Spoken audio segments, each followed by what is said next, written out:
Okay, hello. I've decided to show everybody how I make the mangosteen powder. This here is a mangosteen. This is kind of a hard, corky outer shell. And so we start out with the mangosteen, and I've got a whole bag of them. These cost about $4 or $5 for a whole bag, and you'll see how much stuff we can make. Okay, so first step is take a nice heavy knife, because these things are kind of like, they're softer than coconuts.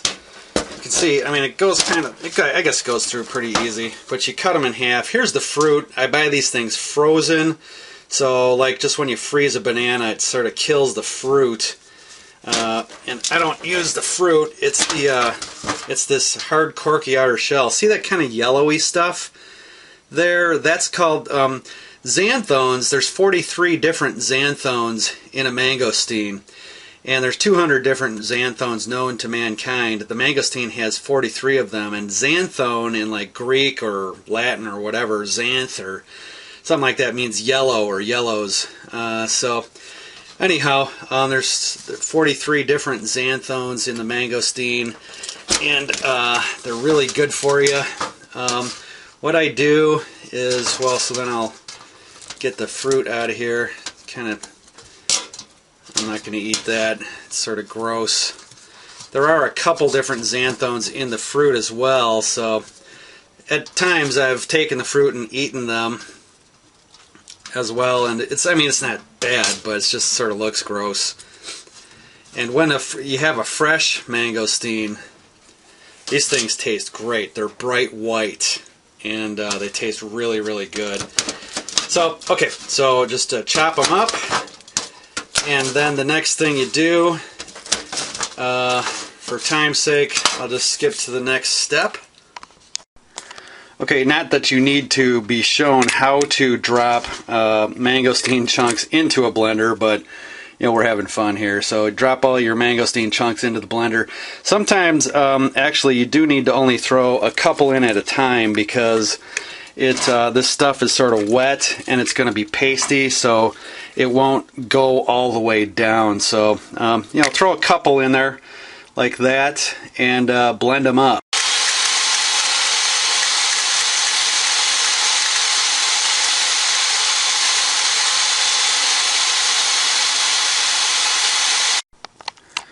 Okay, so you can sort of see it there. I don't know if you can see, but there's kind of like some big chunks down on the bottom, and it's sort of wet, like I said, so it's sort of pasty. But I then take this out and I dump them onto a tray, you know, just a cookie tray, and then I let them dry out. And then after they dry out for a day, then I put them back in the blender and blend them again, and then it gets rid of the big chunks, makes it really fine powder. Yeah, so see what I mean? So there's still a lot in there. Sometimes you have to scrape it off, but so just start piling them all up here. And as you can see, the first one here got a few to go. So this a whole bag is going to make a lot of stuff. The trays are real clean. You know, the tool room, this is where I do it, but I do everything on trays in a nice clean blender, so everything's clean. You know, I'm going to be eating this stuff. So that's how you do it. So as you can see, the pasty part, it's really kind of building up here, so I'll have to open this thing up or scrape it out, and then keep doing that. Okay, so I've scraped it out a little bit. You can see there's still some down there. It doesn't matter. The reason why you want to scrape it out is because it builds up at the bottom, and then the blades can't hit the next one that goes in. You know, so you're going to need to clean it out. And here's you know, the one mangosteen. Give you an idea. Here's the knife I was used. Here's my hand.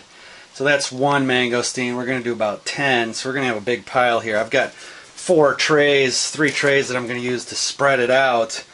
You want to spread it out nice and even so that it's more surface area and dries out quicker. And of course, you don't want to leave it out too long. You know, as soon as it's dry, you know, you want to you know, powderize it again and then put it in a refrigerator, because this will get moldy. You know, this is food, this is fruit. So, you know, one day at the most, to dry it out, half day, something like that. By the way, I use everything. I use the stem and these little leaves, which are hard too. I use everything except the fruit. This one's a little better idea. You can see how it's sort of a little bit more white. So I mean, I might eat this. You know, let's give it a shot. Okay. Yeah, it's good. Good stuff. Kind of like a banana, you know. It takes away the texture. Frozen bananas come out, you know, brown and slimy and soft. So it's kind of doing the same thing here, but it still tastes okay. This wet stuff and this corky outer shell, though, this stuff right here is so bitter that it will make you puke. And you know, the first time I did this, I put this in like a little you know, drink, like a fruit drink you buy at the store, and it was so bitter that I almost well, my stomach turned. It was really, really sick, and even thinking about the flavor and the smell, not the smell but the bitterness the next day made my stomach turn. This stuff is so bitter, so that's why you want to dry it out and get rid of that bitter flavor. And then what I do is then I mix it up and put it in yogurt. That's how I eat it. Here's a good example of the yellow stuff. It looks like a lot of it's in the fruit part here, so I don't know, maybe I'm wrong. A lot of times, sometimes I dry this stuff out and blend it up too and mix it all in. So I might do that this round. Okay, so here's 4 mangosteens spread out. I'll probably need another tray, maybe another one after that, but so let's move it along here. And also I'll let it sit out like this for an hour or two, and then I might mix it up a little bit so that the bottom stuff gets a chance to dry out. And so that's how I do it. So I'm going to do this again and show you another little trick, but I got a whole mangosteen in there. I'm using all the fruit.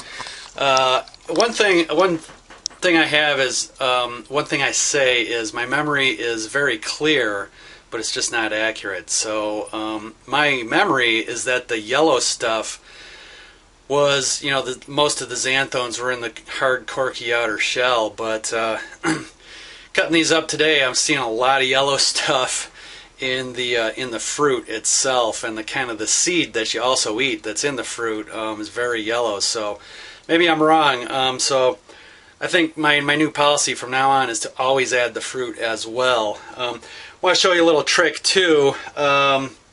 Because this stuff gets so pasty when you chop it up, if you throw a whole one in there, what I do is, let's see if I can show this to you here.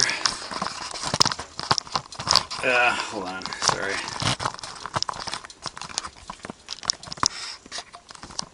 I don't know if you'll be able to see this, how far the camera is back, but I shake the blender, and what I do is I hold the top and the bottom together really tightly, and I shake it. You'll see what I mean. So you can see how it stopped chopping up? Because I shake it.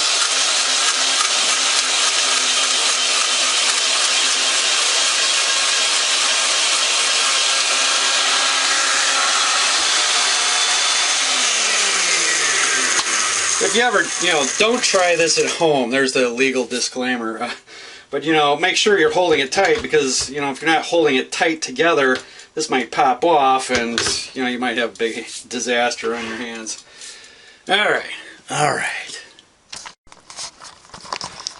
By the way, if you're thinking about, hey, why don't you just dry this off in the oven? I've tried that before, and it seems like, you know, it gets a little kind of like burnt or caramelized maybe. Oh, here's a chunk that didn't get chopped up. Sometimes there's some chunks in there that you need to chop again, but you can do that again on the when you take the dried out stuff and powderize it again, because this is pretty thick stuff. You could, I mean, you could eat this. I always eat it in yogurt, mix it up with yogurt. But if you have a food dryer that might work, but putting it in an oven, I didn't like the results. Again, my memory is very clear, but it might not be accurate. Maybe I had the temperature too high, but it seemed like it was getting a little bit oily and caramelized, and you know, I didn't dig it.